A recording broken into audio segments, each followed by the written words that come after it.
Hey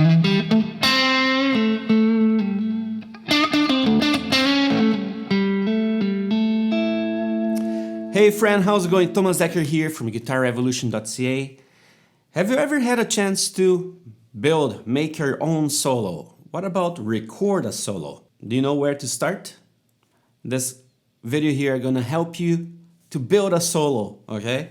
And it's actually a course that I just finished recording that I teach my students exactly that. How to, from scratch, start composing a solo. So we go through a few elements, a few steps that will help my students to get there. And this course the idea is to go on 7 days and get it done. So the name of this course is the 7-Day Solo Sprint.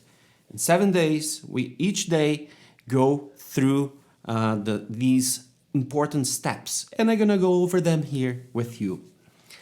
Okay, when we're talking about blues, and I'm not gonna get too technical or too theoretical, let's get practical, okay? When you're thinking about blues, 12-bar blues standard, there are a few things that you should keep in mind. The first thing, and that's what I teach my students, let's keep it simple, okay? Especially if it is your first solo, if you don't have experience on improvising, making solos. Keep it simple. Let's stick with one shape. And the shape is the most famous of all, of course, with the blue note. Here, 1, 4, 1, 2, 3. Here's the blue note, right? So the blues scale. 1, 4, 1, 2, 3, 1, 3, 1, 3, 4. 1, 4, 1, 4.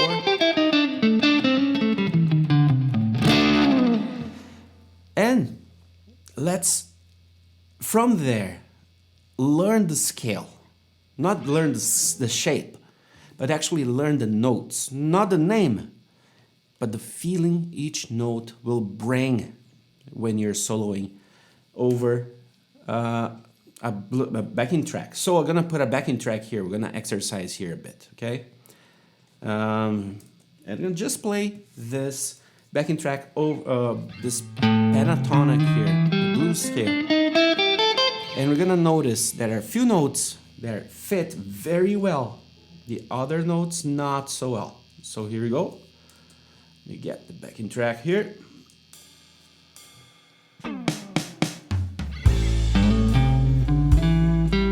Just play the scale to begin.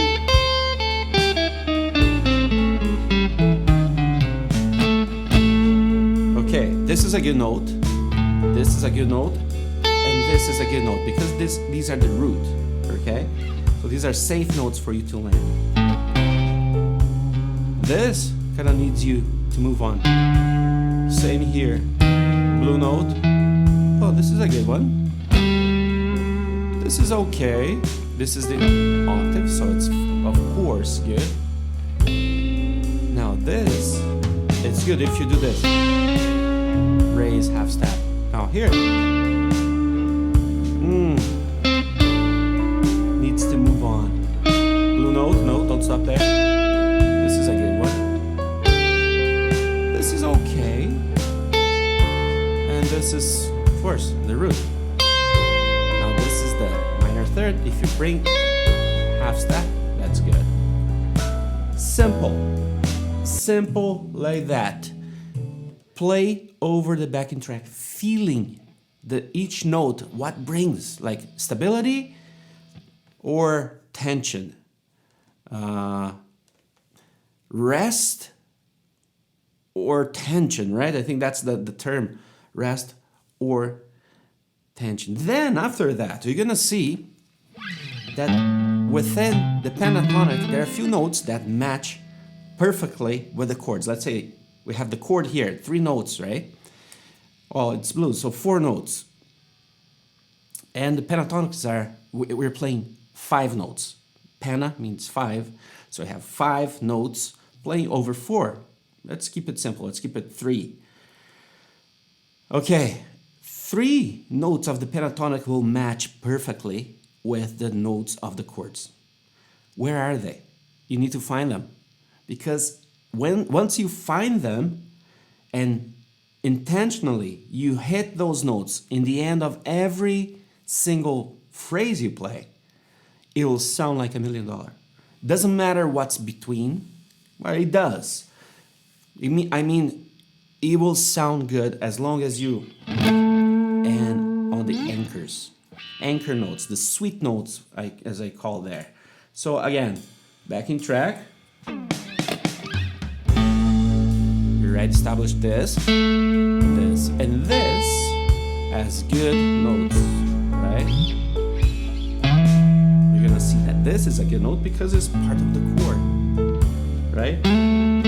This is the octave, so we already know.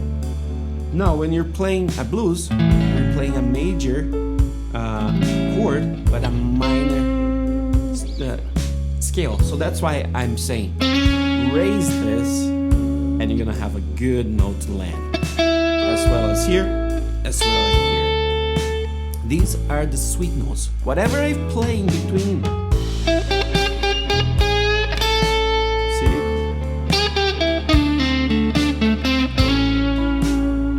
Good.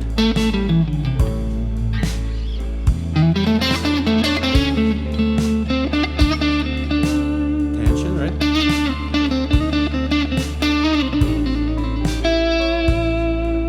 Rest. You see how that works? We search for unease, for tension, and then rest. When you hit those notes, it's when you find the rest that you're looking for. Then we start working, and you should start thinking of phrasing. Phrasing can go very deep, but let's just use some tools for phrasing. Simple techniques, expression techniques, as I like to call, like sliding notes.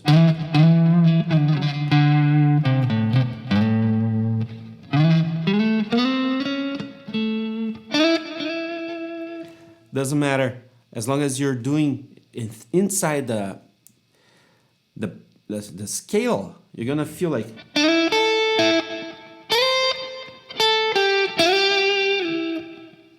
it sounds different than just playing. For example, I can play picking every single note.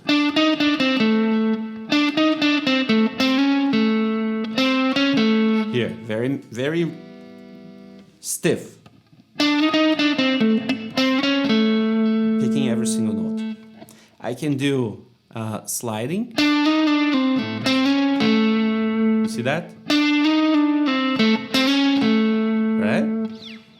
I can play bend legato, so hammer-on pull-offs.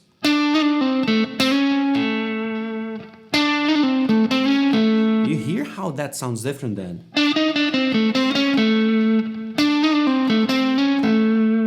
Or even the... Right? Now bending. Even different, right? So think about these three techniques. Sliding, legato, pull-off, hammer-ons, pull-offs, and bending. That will bring your phrasing to life.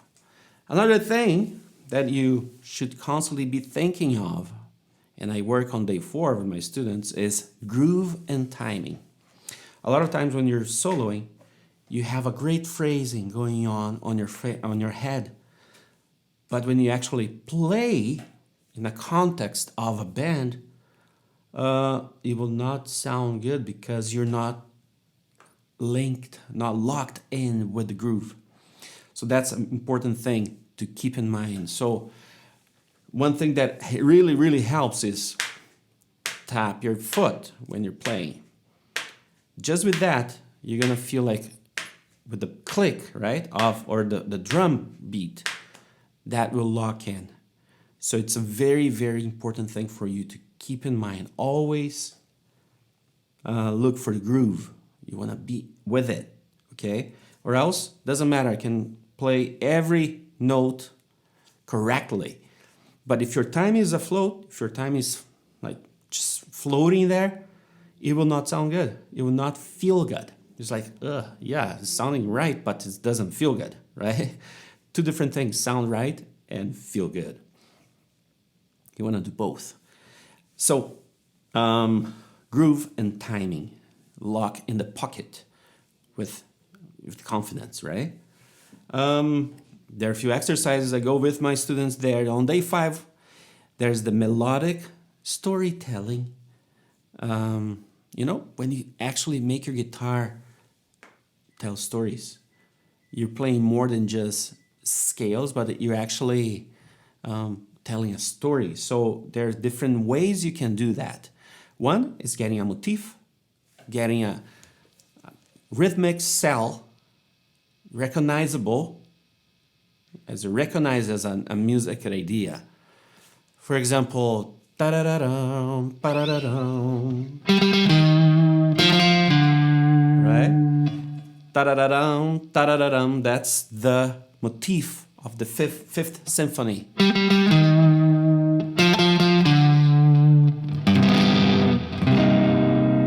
And then Beethoven gets that and start to repeat that all over the place. Well, that's the motif. He uses that motif and multiplies, infinitely times, and makes a symphony of 40 minutes long. That's the idea. You use a rhythmic cell. I say, da pa pa pa pa.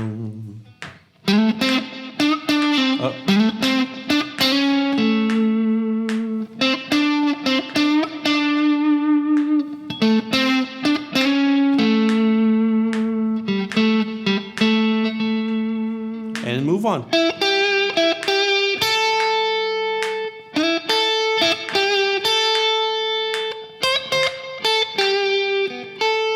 And you see how I'm repeating ta ta ta ta ta.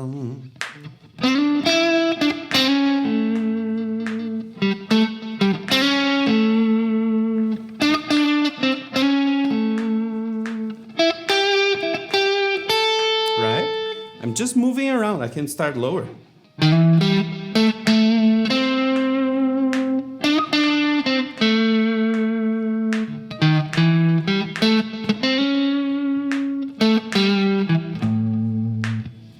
Play around, right? Simple like that. And you can create a motif. Now, the other way is called a response. You actually say something and change a little bit, always looking to respond that first phrase.